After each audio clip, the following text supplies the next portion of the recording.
인성 논란, 인성 실종, 그리고 인성 교육. 오늘날 우리는 인성이란 말을 자주 사용한다. 그러나 이러한 인성이란 단어는 자주 사용됨에도 불구하고 그 뜻을 정확히 말하기란 쉽지 않은 일이다. 우리가 인성, 즉 인간다움의 정의를 내리기 힘들어진 이유는 우리가 살아가는 사회에서 찾아볼 수 있다. 우리의 사회는 이전과 달리 불확실성, 모호성, 복잡성의 특징을 가지며 인성에 구축하는 보다 복잡한 과정을 포함하는 일이 되었다.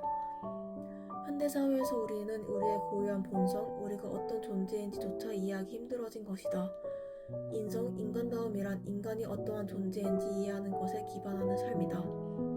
따라서 인성을 알지 못하는 삶은 사유하지 않는 삶, 속된 말로 태어난 김에 사는 삶인 것이다. 그렇기에 우리는 진정한 삶을 살기 위해 인성에 대해 알아야 한다. 인성을 알기 위해 생각해야 할 첫 번째는 자신의 가치이다. 인성에 대해 말할 때는 자신이 바람직하게 여기고 추구하는 가치 또는 대상에 대한 이야기를 빼놓을 수 없다.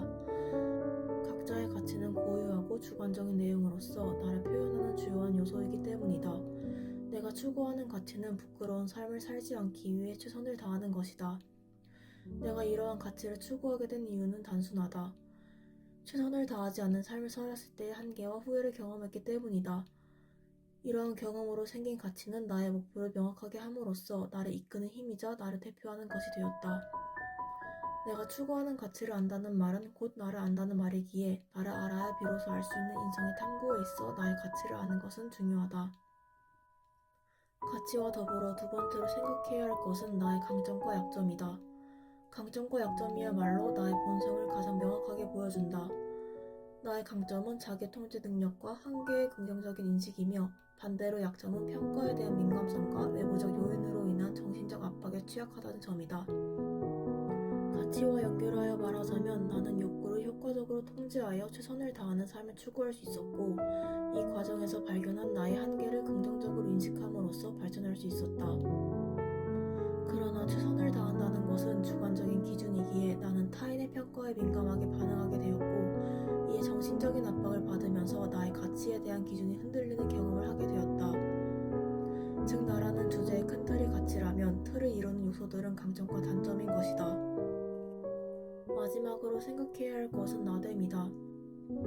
나됨이란 내재적 동기와 가치에 따라 인격화된 행동으로 인격화는 간단하게 사람의 삶의 방법이라고 할 수 있다.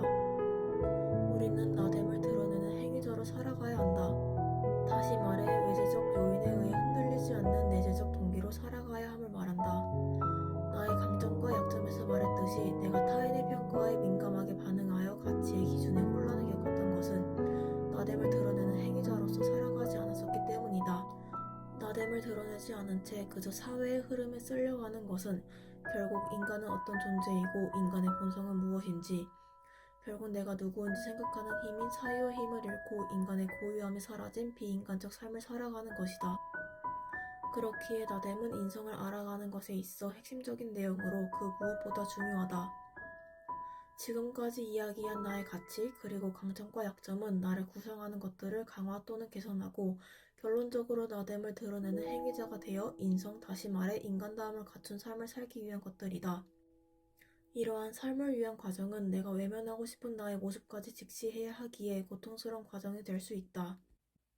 그러나 인성을 알지 못하고 현대사회를 살아가는 것은 진정한 인간의 삶을 살아가지 못하는 것으로 행복한 삶을 살고 있다고 말할 수 없다.